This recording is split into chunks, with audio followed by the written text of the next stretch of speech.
Eu queria fazer uma oração para a gente começar o nosso culto de Páscoa, amém?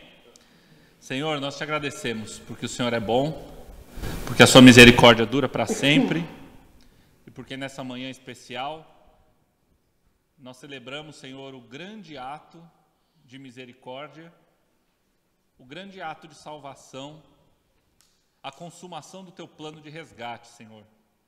E nós te agradecemos, Pai, porque nós podemos dizer em alto e bom som, com a confiança que só a fé que o Senhor faz brotar nos nossos corações pode confirmar. Nós somos salvos, nós somos resgatados por Cristo. Nós te agradecemos, Senhor, e pedimos que o Senhor nos abençoe, que o Senhor nos capacite. Ouça, Senhor, o nosso clamor, as nossas orações. Fala, Senhor, ao nosso coração. Nós queremos estar na Tua presença, ter um relacionamento contigo, Senhor. E nessa data tão especial, nós queremos nos entregar, pedir que o Senhor sonde cada coração, sonde, Senhor, cada um de nós.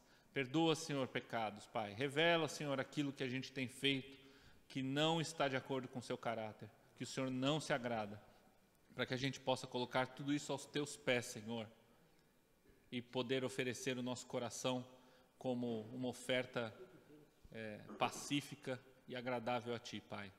Nós queremos celebrar esse tempo em nome de Jesus. Amém. Bom, eu sempre digo que o não pastor sempre tem uma história para contar na mensagem, e os pastores dizem com a gente é a mesma coisa.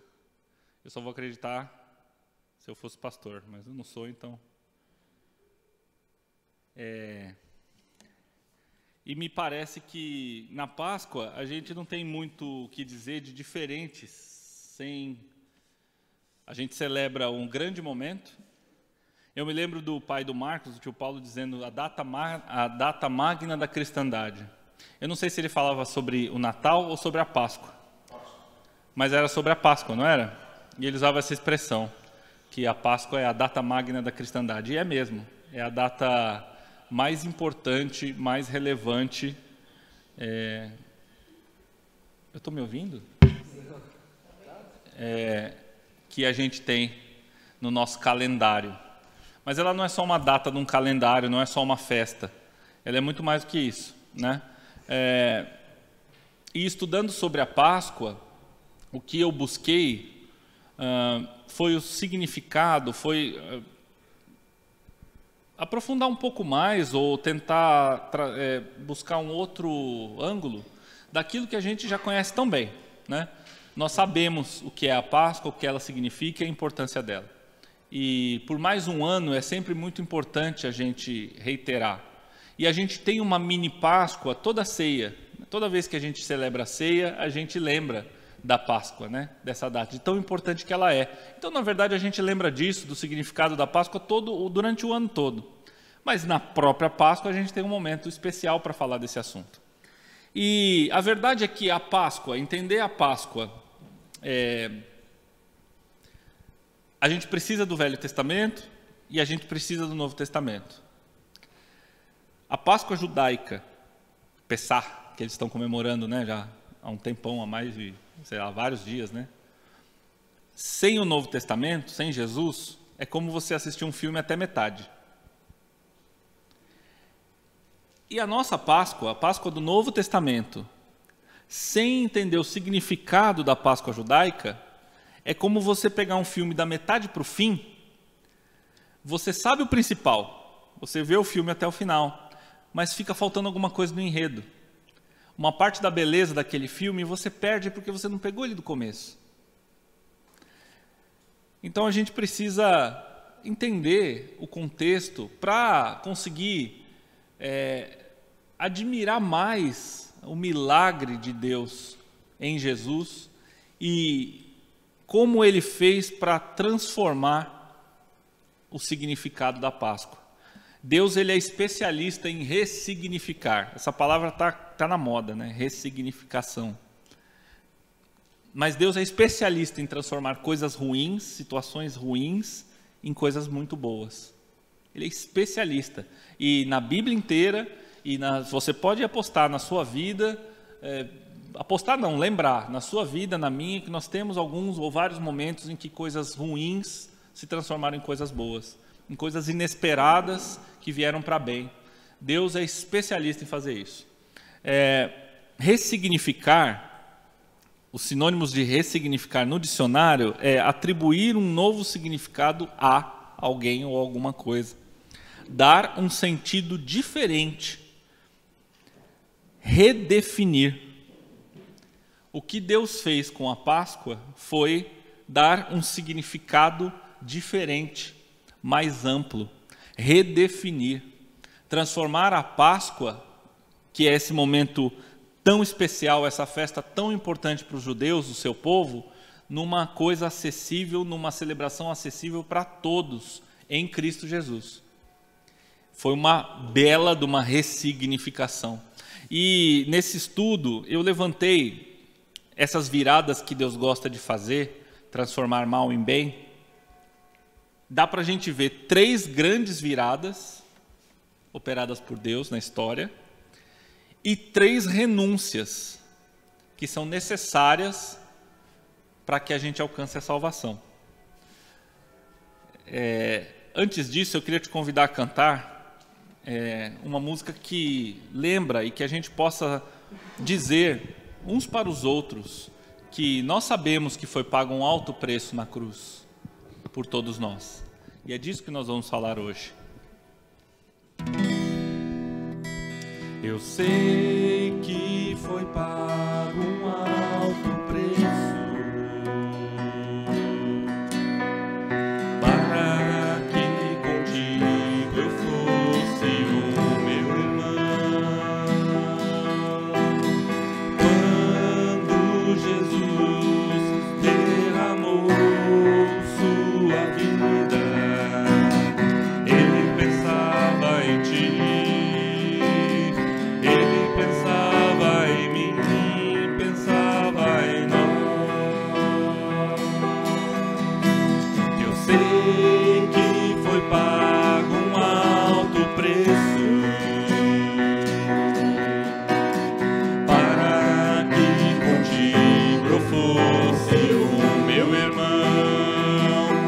Pagou esse preço. Jesus derramou sua vida, Ele pensava em ti, Ele pensava em mim, pensava em nós, e nos via redimidos por seu sangue, Lutando o bom combate.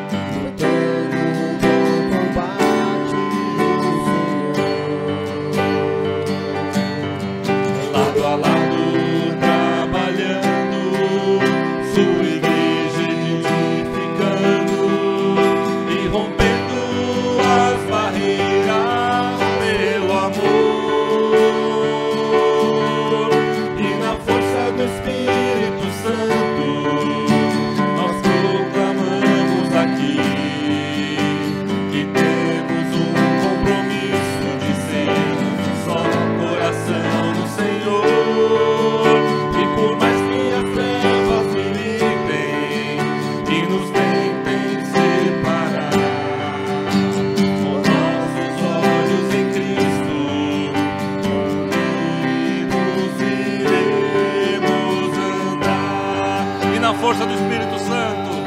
E na força do Espírito Santo nós proclamamos aqui que temos o compromisso de sermos um só coração do Senhor. E por mais que as trevas militem, nos tentem separar, com nossos olhos em Cristo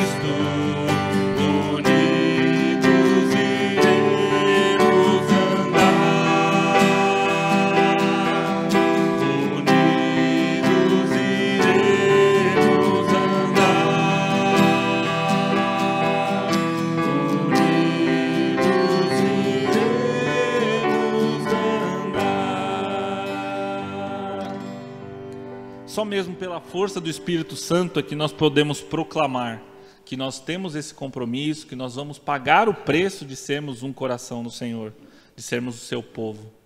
É só com a inspiração e com a fé que o Espírito Santo faz brotar no seu coração e no meu que a gente pode fazer esse tipo de declaração. A Páscoa judaica é uma celebração, sobretudo, da história. O judeu ele celebra um grande momento na história do seu povo, da sua nação, em que uma grande nação, a mais poderosa nação naquele tempo, o Egito, tinha um panteão de deuses, Deus para todo gosto, para toda situação, né? E o seu líder era Deus também, era um Deus. Então veja, uma nação que é grande, que é rica, poderosa, grandes exércitos, grande riqueza. Os egípcios dominavam já, eu não vou nem chamar de rudimentos, mas dominavam a matemática, faziam grandes obras. E tinham um panteão de deuses que diziam poderosos. E o seu líder era o seu próprio líder era um deus, o faraó. E eles escravizavam há muito tempo um povo que era uma tribo politicamente irrelevante, uma turma de descendentes de um senhor chamado Jacó, né, Israel, que foi lá para a terra do Egito, tinha 12 filhos, seus filhos geraram outros filhos e foram ficando por ali, cresceram em número, mas era um povo que não tinha muito politicamente o que oferecer, não tinha grandes exércitos, não tinha uma capital, morava por ali, né? E foi sendo subjugado ao longo dos séculos até que se tornou escravo. Adorava um Deus único, então o Egito tinha dezenas de deuses, Israel tinha um, que não se podia ver. Então o egípcio pergunta, cadê seu Deus? Pois é, ele está aí. Mas mostra uma estátua dele, não posso, eu não posso fazer estátua. Fala o nome dele, não dá, não posso pronunciar, não posso falar à toa.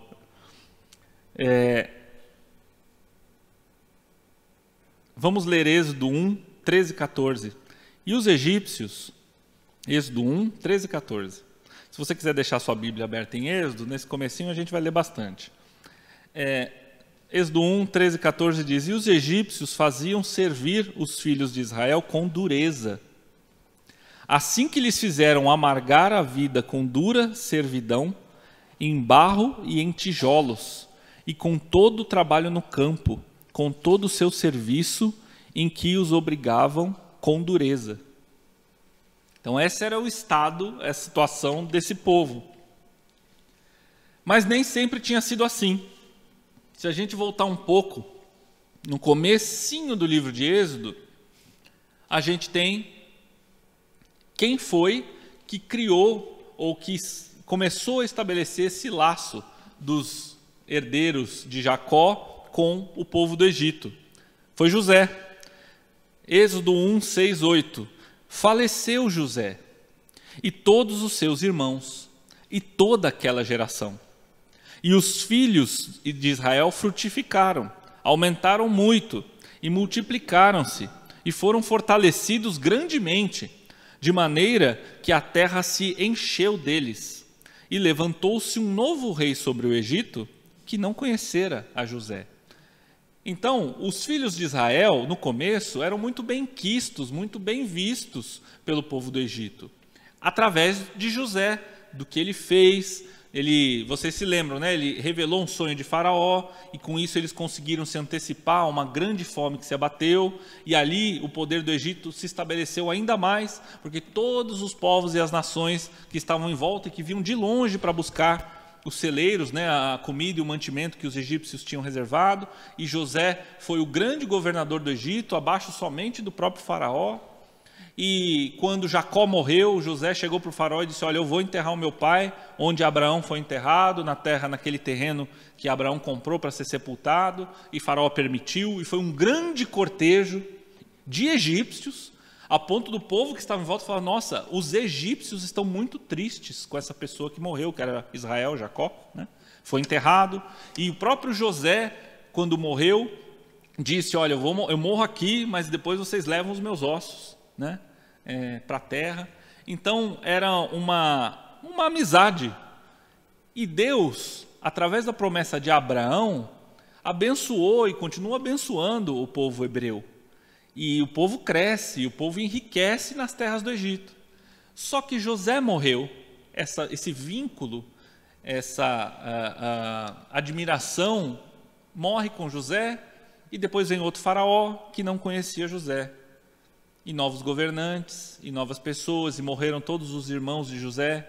Então, se um egípcio tratasse mal um israelita, se tivesse algum irmão, algum dos 12 vivos, Benjamim, falava: "Ô, peraí, você não lembra de José, não? Né? Nossas nações são amigas." Não tinha mais ninguém para lembrar, isso foi sendo esquecido. Em Êxodo 22, 23 e 25,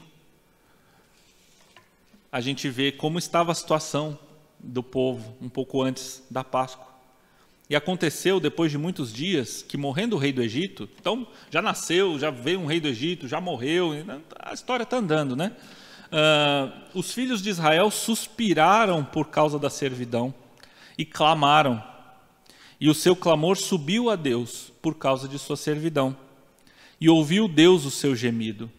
E lembrou-se Deus da sua aliança com Abraão, com Isaque e com Jacó. E viu Deus os filhos de Israel, e atentou Deus para a sua condição. O coração de Deus foi tocado pelo clamor de um povo que era escravizado. E Deus, que não pode voltar atrás na sua palavra, se lembrou das promessas e da aliança que ele tinha feito lá com Abraão, lá atrás. E aí a gente tem uma primeira virada, uma primeira coisa que Deus fez, que a gente lembrou aqui. Por que Israel estava lá, perto do Egito, né? Para começo de conversa. A primeira virada foi que Deus transformou o mal que os irmãos de José fizeram para ele, jogaram ele lá no poço, venderam ele como escravo, em bem. Porque foi por meio de José que evitou-se que todo o povo hebreu morresse de fome. E não só o povo hebreu, mas todo mundo conhecido ali próximo. Então foi uma coisa ruim, um abandono, inveja, ciúme, tentativa de assassinato, porque um deles pensou: vamos matar ele, né? Aí o outro falou: não, peraí, matar é meio pesado, né? Que tal só a gente vender como escravo, como se fosse, né? Só. E aí quem comprar ele, arranca uma orelha dele, faz o que quiser, mas não fui eu, né? Acharam que era super razoável isso, né? Mas Deus transformou isso, essa coisa horrível, na salvação do povo, em primeiro lugar, da fome, né? Para ter abrigo. E a gente falou da primeira virada, então nós vamos falar, são 3, tá? E nós vamos falar da primeira renúncia. Qual é a primeira renúncia que Deus exige para a salvação? A gente vai ler em Êxodo 2,19, mas isso é só um detalhe, você abre aí para ler na hora que chegar. A verdade é a seguinte, que o povo de Israel estava no Egito há muito tempo. Existe uma divergência teológica sobre quanto tempo exatamente foi isso, porque a gente costuma dizer que são 400 anos de escravidão, mas há quem diga que 400 anos, na verdade, é contado de Abraão até Moisés. Então, que o tempo de escravidão seriam 215 ou um pouco mais de anos lá. O fato é, 200 e pouco ou 400 e pouco é tempo para chuchu. É tempo de seu avô morrer, seu tetaravô morrer, seu avô morrer, seu pai morrer, você morrer, seu neto morrer, enfim, né? Várias gerações foram se passando. E com isso acontece uma coisa interessante, e aqui vocês talvez saibam disso melhor do que eu. Talvez não sabem disso. Acontece um processo de aculturação, de adaptação, de conformação. Eu digo isso porque vocês sabem, porque vocês são niqueis, né? E vocês têm nome Nakamura, né? Vocês comem com pauzinho, né? Comem peixe cru, e eu também. Muito obrigado, gosto bastante, né? Vocês têm uma língua, alguns de vocês ainda falam japonês, outros nem tanto. Mas a verdade é que, se vocês forem hoje para o Japão, eu acho que vocês vão se sentir brasileiros no Japão. Talvez até os próprios japoneses te chamem de gaijin, né? De estrangeiro. E vocês comem também feijoada, o Mário faz uma ótima, arroz e feijão, macarronada, né? Comem coisas, enfim. Então esse sincretismo, essa mistura de culturas, esse aculturamento acontece.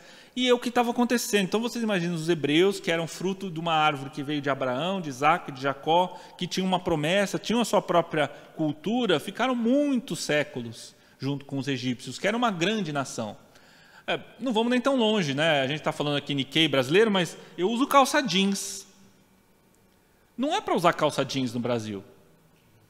Não é. A gente está na linha do Equador. Ou um pouco para baixo, tá? Né? Então, São Paulo. Mas aqui é quente pra caramba. Vocês já compraram uma calça jeans nos Estados Unidos? Eu comprei uma, eu nunca usei. Ela não entra. Tudo bem, eu fiquei gordinho, né? Isso não tem nada a ver com os Estados Unidos. Mas ela é muito grossa. Parece que fizeram... O tecido daquela calça, parece que tem 3 calças ali. Sabe? É dura. Parece que você tem que deixar a calça de pé no chão e pular dentro dela para ver se encaixa.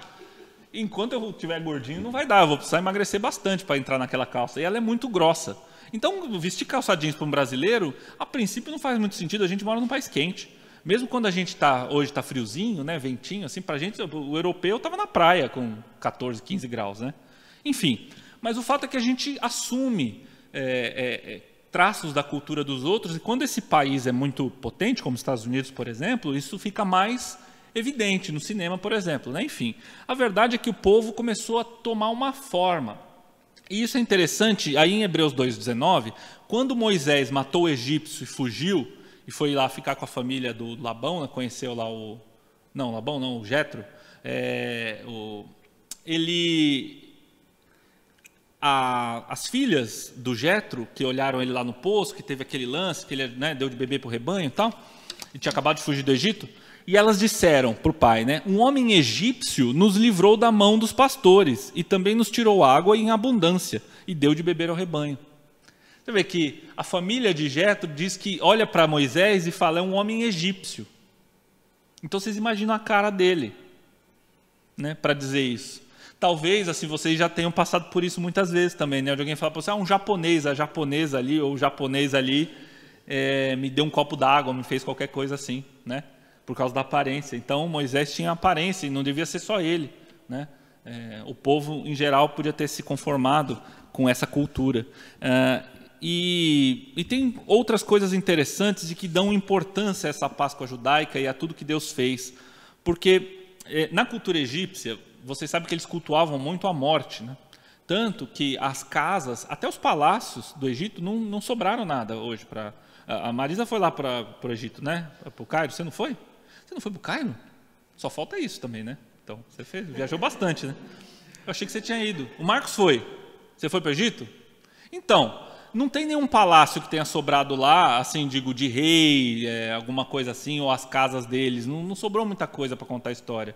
Sobraram as coisas mortuárias, né? Porque, então, tem pirâmide, tem palácio de deuses, né? Templos, ainda sobrou alguma coisa ali.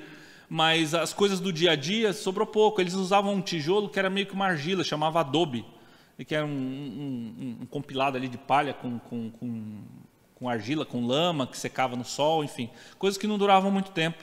Porque na cultura egípcia, você cuida da sua casa eterna, que você vai ficar mais tempo. Então, os túmulos eram maravilhas para durar a eternidade mesmo. Por isso que a gente sobrou alguma coisa para a gente ver hoje. E nesses túmulos ou nessas câmaras mortuárias tinha umas portas falsas, que não davam para lugar nenhum, era só o desenho da porta. E diziam os egípcios que era para o espírito de quem morreu poder passar, né, de um lado para o outro. E essas portas eram cheias de inscrições nos batentes. Inscrições para os deuses, lá para pedir proteção, para, né, enfim, cuidar da jornada transcendental da pessoa, né, enfim.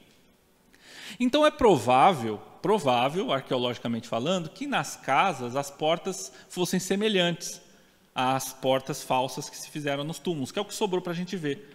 E então é provável que nos umbrais, nos batentes das portas dos egípcios, tivessem inscrições pedindo proteção para os deuses, para que nada se abatesse de mal naquela família.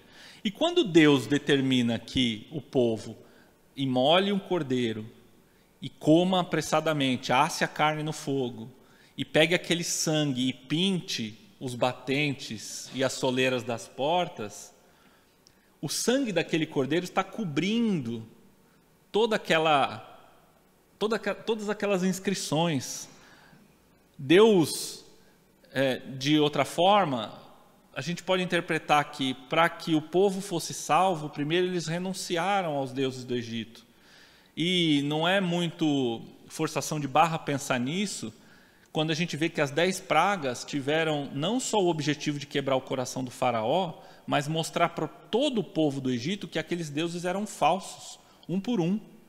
Deus da fertilidade, né? O Deus das hortas, lá, da produção agrícola, da pujança, um a um, né?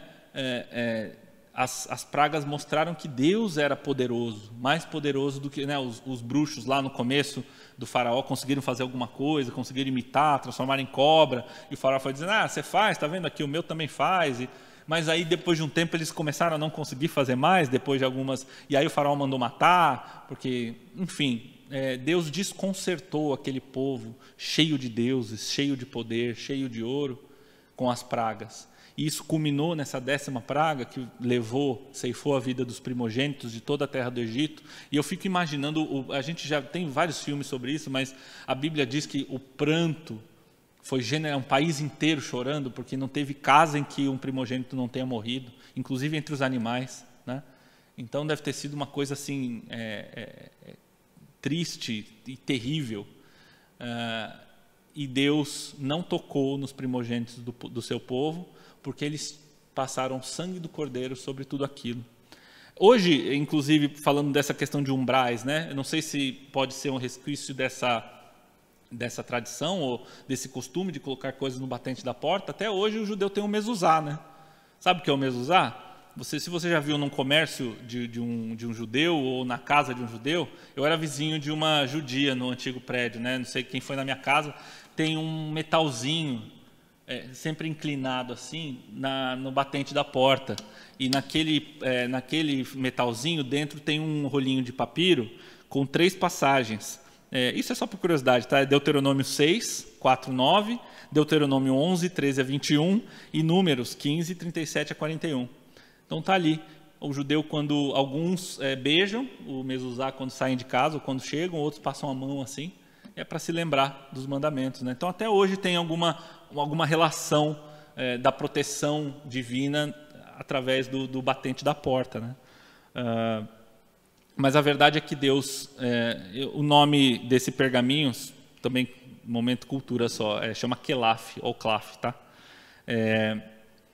E Deus humilhou os deuses do Egito e fizeram com que essa primeira grande renúncia acontecesse. O povo precisou renunciar ao Egito para poder, então, ser conduzido para fora. A lei, e aí a gente, depois que eles saem, a gente conhece a história, e a gente tem um costume de achar que a lei, até mesmo por conta da oposição que Jesus fez aos fariseus, mais para frente, né, séculos depois, de que a lei em si é uma coisa amarrada, uma coisa ruim, uma coisa indesejável. Mas a lei, nesse contexto em que ela foi colocada, transmitida por Deus a Moisés, isso era uma expressão da graça de Deus. Porque, e é interessante que a lei não foi dada para escravos. Ninguém deu a lei para o povo quando eles estavam escravos no Egito. A lei foi estabelecida e dada depois, quando eles já eram livres. Então, a primeira impressão é, poxa, Deus então quis amarrar, deixar o povo quadradinho, eles eram escravos. Então, na verdade, é uma expressão da misericórdia, da graça de Deus, porque Deus não pode, na sua santidade, olhar para a gente, ou a gente não pode olhar para Deus. Nós não temos, no nosso pecado, relacionamento com Deus. A gente usa máscara para se esconder. Deus precisa usar máscaras para se revelar.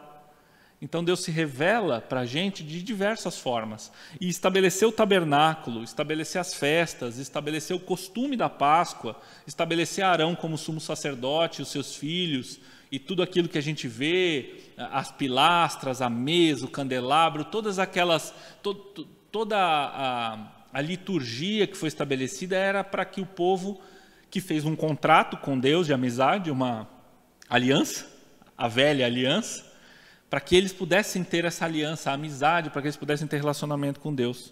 Então eles não fizeram nada para ser libertos. Foram as pragas que quebraram, ou não quebraram o coração de Faraó, mas que quebraram o povo do Egito. Então Deus conduziu de forma sobrenatural o povo. A gente também. Nós não somos salvos por nada que a gente possa fazer. Nós somos salvos pela graça. E a partir disso, da salvação, nós temos um relacionamento com Deus. Então a Páscoa, ela é o momento mais marcante da história de Israel. Porque foi a partir dali que eles começaram a se enxergar como uma nação. Antes, que era uma tribo, descendentes de Abraão, de Isaac e de Jacó, então passaram a buscar um lugar para se estabelecer, mas tinham um ritual próprio, o seu Deus, o tabernáculo, experimentaram coisas extraordinárias e sobrenaturais da parte de Deus. Então, a partir dali é que Israel se reconhece. E até hoje, o judeu conta para as crianças o que as pessoas comeram, quem elas eram, o que elas fizeram. Por isso o povo judeu não desaparece, tendo sofrido tudo o que sofreu e que sofre ainda hoje, né? Esse antissemitismo aí, todo mundo persegue judeu. E eles continuam tendo a sua identidade, porque eles sabem de onde eles vieram, eles conhecem o nome dos patriarcas, né? Abraão, Isaac, Jacó, o que aconteceu, essa história que a gente conta aqui para as nossas crianças, as crianças dos judeus também conhecem em detalhes. E mais, na Páscoa, eles reconstroem a história, comendo o cordeiro, comendo os pães sem fermento e as ervas amargas. Eles sabem qual era o cardápio dessa festa de libertação, desse momento. Então isso reconstrói e traz vida para a história de uma forma que ela dura séculos, como dura até hoje. E a gente vai chegar no que Deus fez com a nossa Páscoa também. 12, está escrito aqui, ler Êxodo 12, 24 e 27. Eu vou ler rapidamente, está aqui anotado. Portanto, guardai isto por estatuto para vós e para vossos filhos para sempre. Isso Deus falando com o povo. E acontecerá que, quando entrardes na terra que o Senhor vos dará, como tem dito, guardareis este culto. E acontecerá que, quando vossos filhos vos disserem, que culto é esse? Então direis, este é o sacrifício da Páscoa ao Senhor, que passou as casas dos filhos de Israel no Egito, quando feriu os egípcios e livrou as nossas casas. Então o povo inclinou-se e adorou. É isso que Deus estabeleceu com os judeus. Lembrem-se, em memória de tudo aquilo que eu fiz por vocês no Egito, nós vamos celebrar esse momento. E aí a gente chega na segunda virada. Lembra? Primeira virada é o mal que foi feito a José se transformou em bem. A segunda é Deus transformou o mal que Moisés fez ao egípcio. Ele matou um egípcio, saiu correndo, né? Em bem, porque Moisés ele foi o líder necessário, a pessoa que Deus preparou e forjou para transformar esse caminho, para liderar o povo para fora. Uma pessoa que tinha as duas culturas. Uma pessoa que viveu os primeiros 40 anos da vida como egípcio, que foi reconhecido pela sua futura esposa como egípcio lá, né? E que depois ficou mais 40 anos, talvez se desintoxicando, mas ele estava ali, ninguém sabe qual que era ou sabe, e eu não sei, pastora, me socorre, a religião de Midian, porque o Jetro era sacerdote, né? De uma religião de Midian, e estava ali. Pois é, o que era? Não sabemos? Não sabemos, né? Ou não sei, não sabemos? Tudo bem. Não é o importante. O importante Moisés ficou 40 anos no detox, mas ele conhecia o Egito. Ele era conhecido do Egito. Então Deus trabalhou na história da vida de Moisés, que era uma história quebrada, uma história de uma criança que teve que ser abandonada para não morrer, né? Numa coisa boa. E já tinha feito isso no nascimento de Moisés, né? Porque ele tinha tudo para morrer comido por um jacaré, não sei se tem jacaré no rio lá, enfim, ou por qualquer coisa, qualquer bicho. Bicho não falta, né? Para comer devorar um bebê na floresta. Mas enfim, Deus fez essas grandes transformações. E essa segunda virada é pegar o mal que Moisés fez e a vida quebrada de Moisés para transformá-lo num grande nome, né? Moshe é citado nos escritos dos outros povos, não só do povo judeu, né? E aí a gente tem, então falei da segunda virada, tem a segunda renúncia. E aí a gente transporta, vai para frente, quando Jesus toma a Páscoa com seus discípulos. O que Paulo fala uma coisa interessante disso, é o que a gente costuma ler todo primeiro domingo do mês. 1 Coríntios 11, 23. Porque eu recebi do Senhor o que também vos ensinei.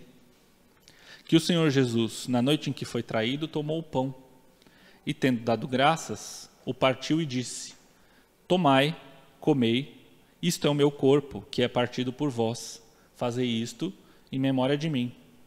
Semelhantemente também, depois de cear, tomou o cálice, dizendo: esse cálice é o Novo Testamento no meu sangue. Fazei isto todas as vezes que beberdes em memória de mim. Porque todas as vezes que comerdes este pão e beberdes este cálice, anunciais a morte do Senhor, até que ele venha. Jesus estava tomando a Páscoa com seus discípulos. E João Batista já tinha matado a charada, ou tinha recebido a revelação divina de: eis o Cordeiro de Deus, que tira o pecado do mundo. Eu quero te convidar a cantar essa música. Ele é digno.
Exaltamos o teu nome, Senhor.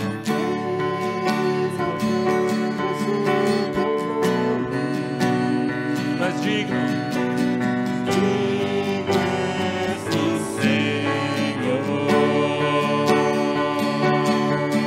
Seu nome é maravilhoso. Pai da eternidade,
ao tomarem esse vinho como representação do sangue de alguém, os discípulos fizeram uma grande coisa, porque eles eram todos judeus.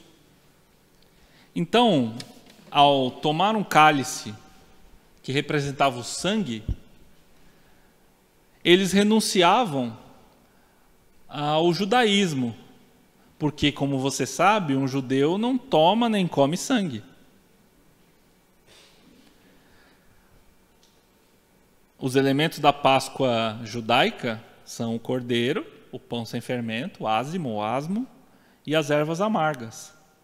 Na Páscoa que Jesus estabeleceu, na Santa Ceia, passaram a ser um pão sem fermento e o vinho, ou o cálice, que nós passamos a tomar em memória não da libertação do Egito, mas de uma libertação espiritual muito maior.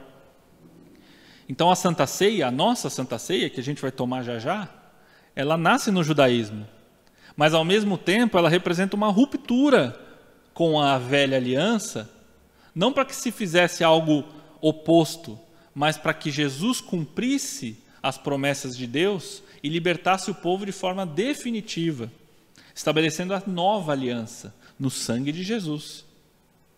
Então a gente não precisa mais de um cordeiro. E que não é engraçado, mas é curioso que hoje o judeu também não possa fazer o sacrifício do cordeiro da forma que estabelecida em Êxodo, porque ele não tem o templo.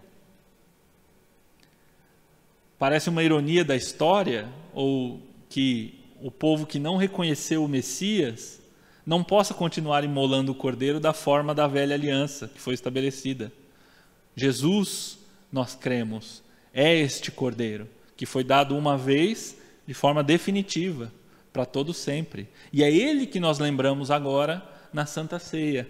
Olha Deus ressignificando, dando novo significado, ampliando não só a extensão da Páscoa, mas o seu poder. A Páscoa é um momento solene para todo cristão, mas ele não deve ser um momento exclusivamente triste. E eu digo exclusivamente por causa da Sexta-feira Santa, que nós lembramos das chagas, né, e daquilo que Jesus sofreu por você e por mim, e tentando nos colocar no lugar de Jesus, não podemos, mas não conseguimos nem imaginar o tamanho do sofrimento mental e físico que Jesus suportou, pelo seu pecado e pelo meu.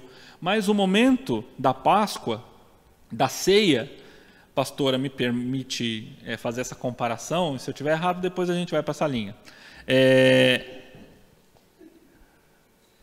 A ceia, ela deve ser um momento solene, mas eu acho que a ceia, a gente é carrancudo demais. Acho, sofrendo o risco de ir para essa linha, que a formalidade da ceia deve ser como uma formatura. Porque na formatura você tem as solenidades, fala o paraninfo, fala o diretor da escola, fala não sei quem, põe roupinha diferente, chapeuzinho, né? Discursos, né? Entrega de canudo, né, Yumi? Fui lá na sua formatura, tem lá, entrega de canudo. Mas a formatura é um momento feliz, é um momento alegre. Todos os formandos e as famílias estão muito contentes. Mas é um momento solene. Você vai com uma roupa bonitinha, gravatinha, né? Sapato brilhando. Acho que nós temos que tomar a ceia com essa solenidade e esse respeito, porque nós não podemos tomá-la de forma impensada e irrefletida. Examine-se, pois, o homem a si mesmo, e então coma do pão e tome do cálice. Mas este é um momento de grande alegria para todos nós, porque Deus ressignificou a Páscoa. Deus ressignificou um momento histórico relevante e importante para transformá-lo num momento em que nos leva para a eternidade. Amém? Amém? Amém. Ele transformou uma Páscoa que era física, uma libertação física, histórica, para a formação de uma nação aqui na terra, Israel, num momento inaugural dessa possibilidade de uma libertação espiritual, eterna, não histórica, e para a formação de um reino que não tem fim, que já é, mas não ainda. Já é entre nós, mas ainda há de chegar de forma definitiva. E aqui a gente tem, então, a gente falou de duas viradas. A primeira virada, José, coisas ruins se transformarem em boas. A segunda, Moisés, coisas ruins se transformarem em boas. A gente tem uma terceira virada. A terceira virada é que Jesus transformou uma coisa horrível, que foi a morte de Jesus, na vitória definitiva sobre a morte. Aleluia! É big deal, é grande coisa. Acho o suficiente para a gente tomar ceia, não tristes com o nosso pecado, mas esperançosos porque esse pecado foi vencido. de uma vez só e para sempre. Falei da terceira virada, que Deus transformou algo mal em bom, falo da terceira renúncia. E quem fala é a palavra, eu não vou falar não. Lucas 9:23, e dizia a todos: se alguém quer vir após mim, negue-se a si mesmo, e tome cada dia a sua cruz, e siga-me. Lucas 14:27, e qualquer que não levar a sua cruz, e não vier após mim, não pode ser meu discípulo. Lucas 9:62, e Jesus lhes disse: ninguém que lança a mão no arado e olha para trás é apto para o reino de Deus. Primeiro eu renuncio o Egito dentro de mim, para então eu sair do Egito. Primeiro eu vou aspergir o sangue do Cordeiro nos umbrais do meu pecado, da minha idolatria. Primeiro eu renuncio e reconheço que a minha vida está indo para o caminho errado, que eu sou escravo do pecado. Para depois Deus, pela sua graça, sem que eu precise fazer nada, porque eu não seria capaz de conquistar a minha salvação, Deus me resgata pela graça, e então eu sou povo, e então eu sou nova criatura, e então eu passo da morte para a vida, Pessah. Então eu entendo o significado tremendo de Jesus ter ressignificado a Páscoa do judeu. E então eu entendo e eu posso ter compaixão dos judeus que até hoje comemoram com alegria um momento que poderia ser comemorado de forma muito mais completa, reconhecendo que Jesus já enviou o Messias, que eles não reconheceram. Em João 17, versículos 20 a 23, Jesus, um pouco antes de ser crucificado, ora por você. João 17, 20 a 23, e eu não rogo somente por estes, meus discípulos, mas também por aqueles que pela tua palavra hão de crer em mim, Nair. Jesus orou por você e por mim. Para que todos sejam um, como tu, ó Pai, és em mim, e eu em ti, que também eles, Marisa, sejam um em nós, para que o mundo creia que tu me enviaste. E eu dei-lhes a glória que em mim me deste, para que sejam um, como nós somos um, eu neles e tu em mim, para que eles sejam perfeitos em unidade, e para que o mundo conheça que tu me enviaste a mim, e que os tens amado a eles, como me tens amado a mim. Essa é a Páscoa. Esse é o significado de nós tomarmos o pão e o cálice e lembrar da morte e da ressurreição de Jesus até que Ele venha, para que nós sejamos um, como Ele é um com o Pai. Jesus é a revelação graciosa de Deus para nós, porque nós não podemos ver Deus na sua santidade. Então Deus se fez homem, como você, como eu, não só para ser um guru de costumes, faça isso, não faça aquilo, mas para ser o nosso modelo. Esse significado mais amplo, mais poderoso, sobrenatural da Páscoa é o que nós celebramos no momento da ceia, nesta data, neste domingo, a ressurreição de Jesus. Eu quero pedir para você responder comigo, porque eu acho importante você que crê falar isso da sua boca. Confie em mim, não é nada de heresia. Pode repetir depois de mim, tá? Depois eu digo de onde eu tirei. Eu falo, você repete, tá bom? 1, 2, 3, vamos lá, vocês também. Eu acredito que a tumba está vazia, porque o meu coração está cheio. Amém? Isso eu tirei de uma música do Ron Kenoly. Chama Yes Lord, depois vocês veem. Nós sabemos que a tumba está vazia, porque o Espírito que ressuscitou Jesus está aqui. Amém? O mesmo poder que ressuscitou Jesus dos mortos, ele está vivo hoje em nós. E eu quero te convidar a trazer seus dízimos e as suas ofertas enquanto nós louvamos ao Senhor e magnificamos o seu nome e cantamos Hosana nas alturas.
Vamos ficar de pé? Ao Rei que é digno de louvor, excelso, supremo, muito digno de louvor, excelso, supremo, muito digno de louvor. Hosana, Hosana,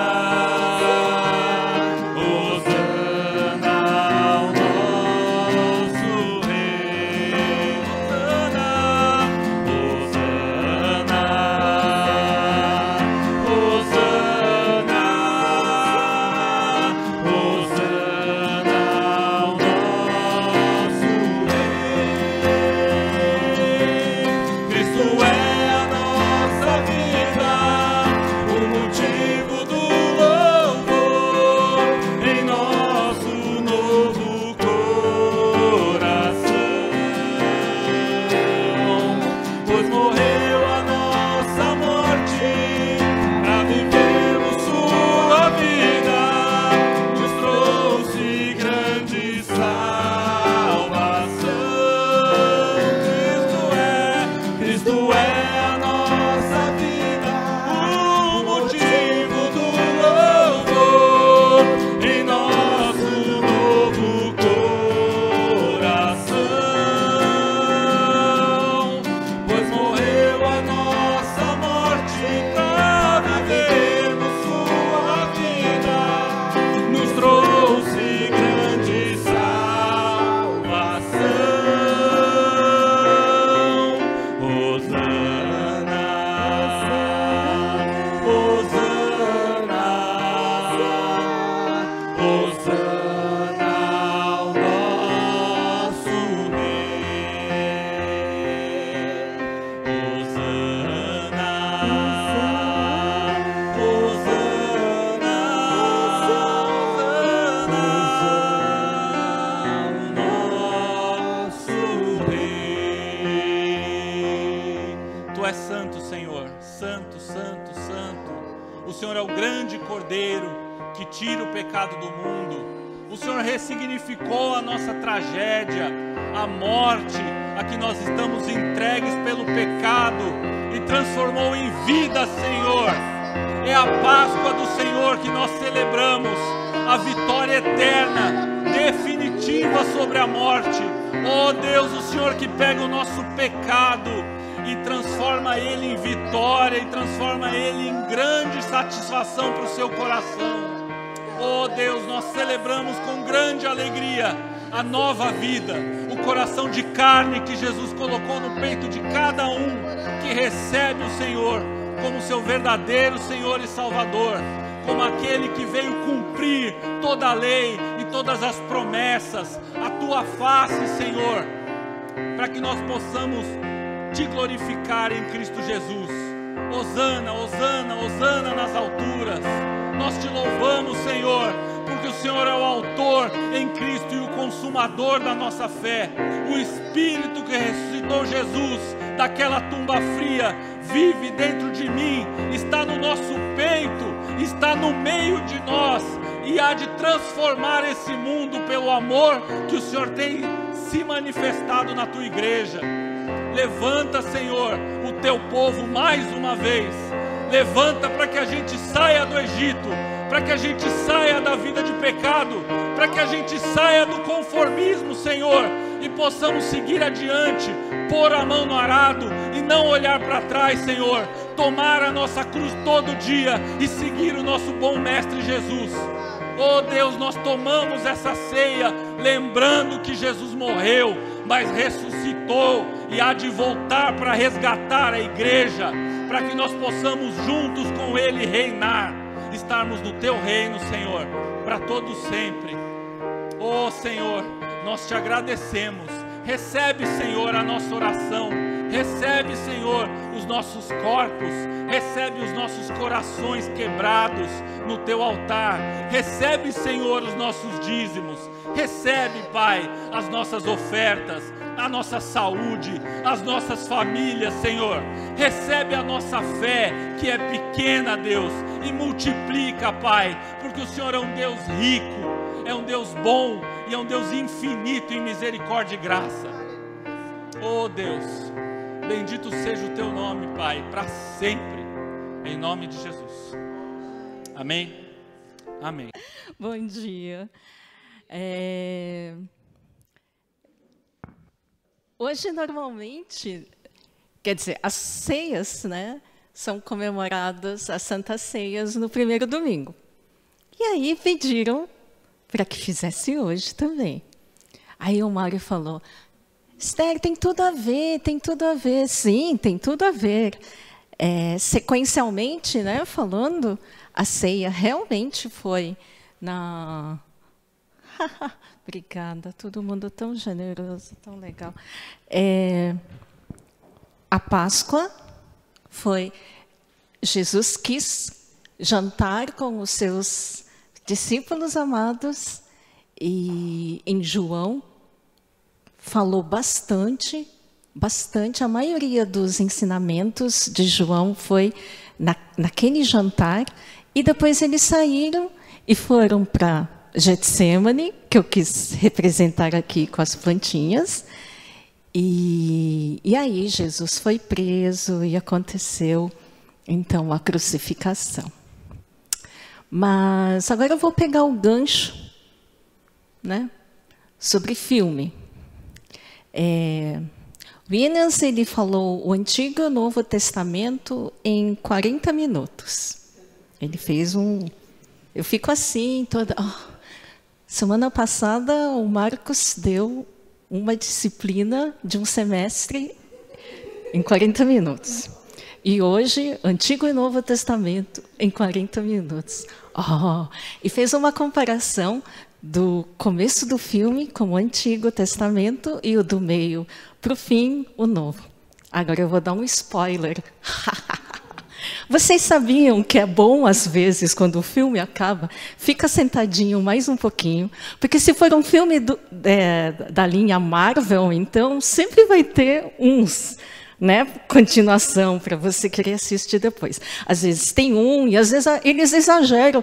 Passa os créditos, aí tem mais um. Aí quando você vai embora, passa crédito e tem mais um. Você, vai ser filmão mesmo. Eu vou dar... Agora está passando os créditos, depois da mensagem, e eu vou falar, olha, houve várias promessas, então, do Antigo e do Novo. Diz de um Salvador, que um Salvador ia nascer.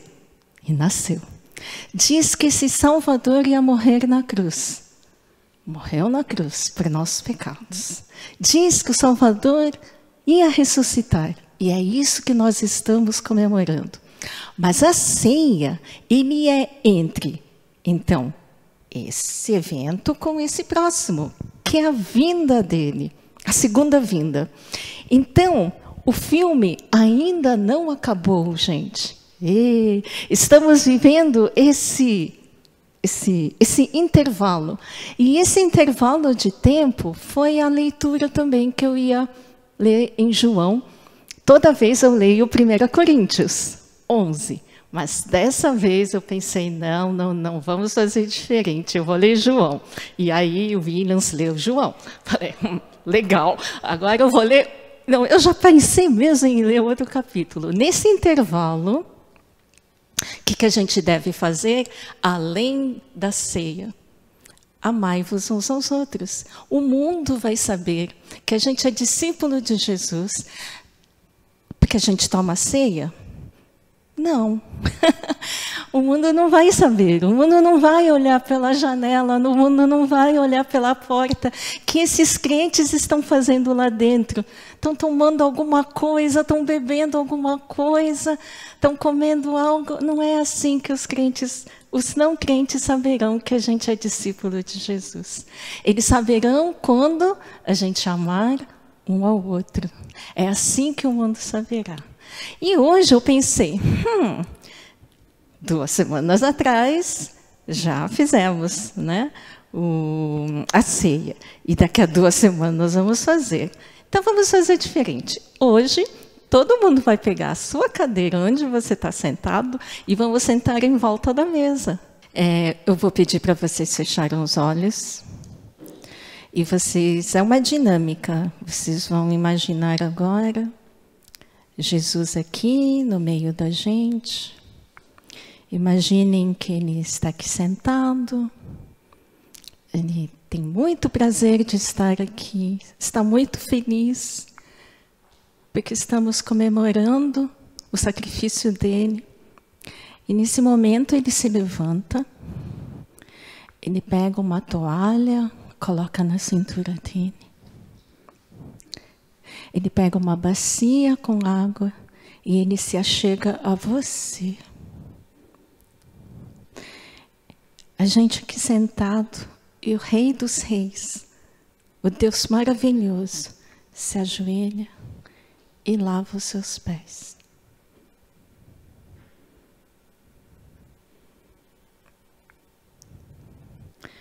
Qual a sua reação? A não ser confessar os nossos pecados e dizer, perdão, Senhor, porque não somos dignos. Perdão, Pai. Porque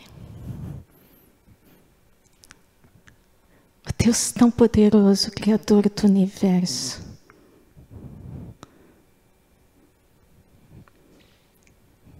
nos ama tanto, o Senhor nos ama tanto, e está aqui, fazendo um exemplo prático do amor. Ele termina, Ele pega a toalha, Ele seca o seu pé, Ele senta. Podem abrir os olhos. E Jesus, Ele diz, vocês compreendem? Vocês compreendem? Compreendem o que está acontecendo aqui? Eu estou dando exemplo. Eu que deveria ser servido, estou servindo.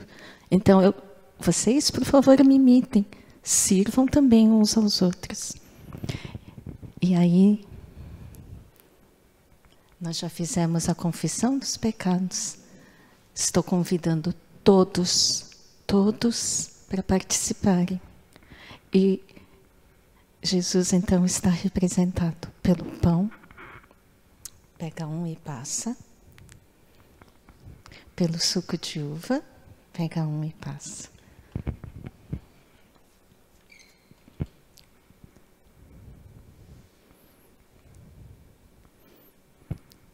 E vamos nos imaginando no cenáculo.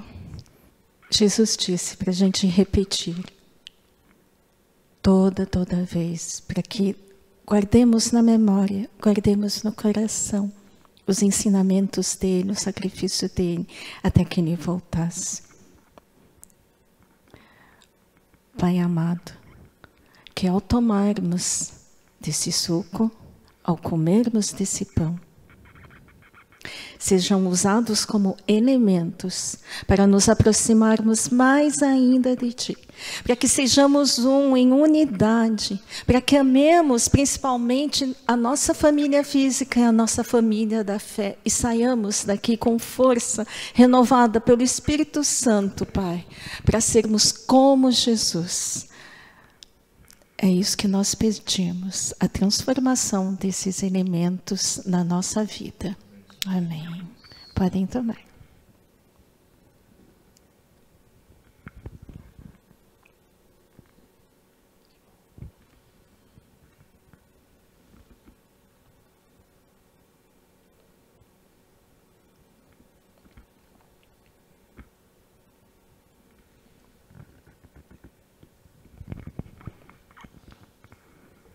E recebam a bênção.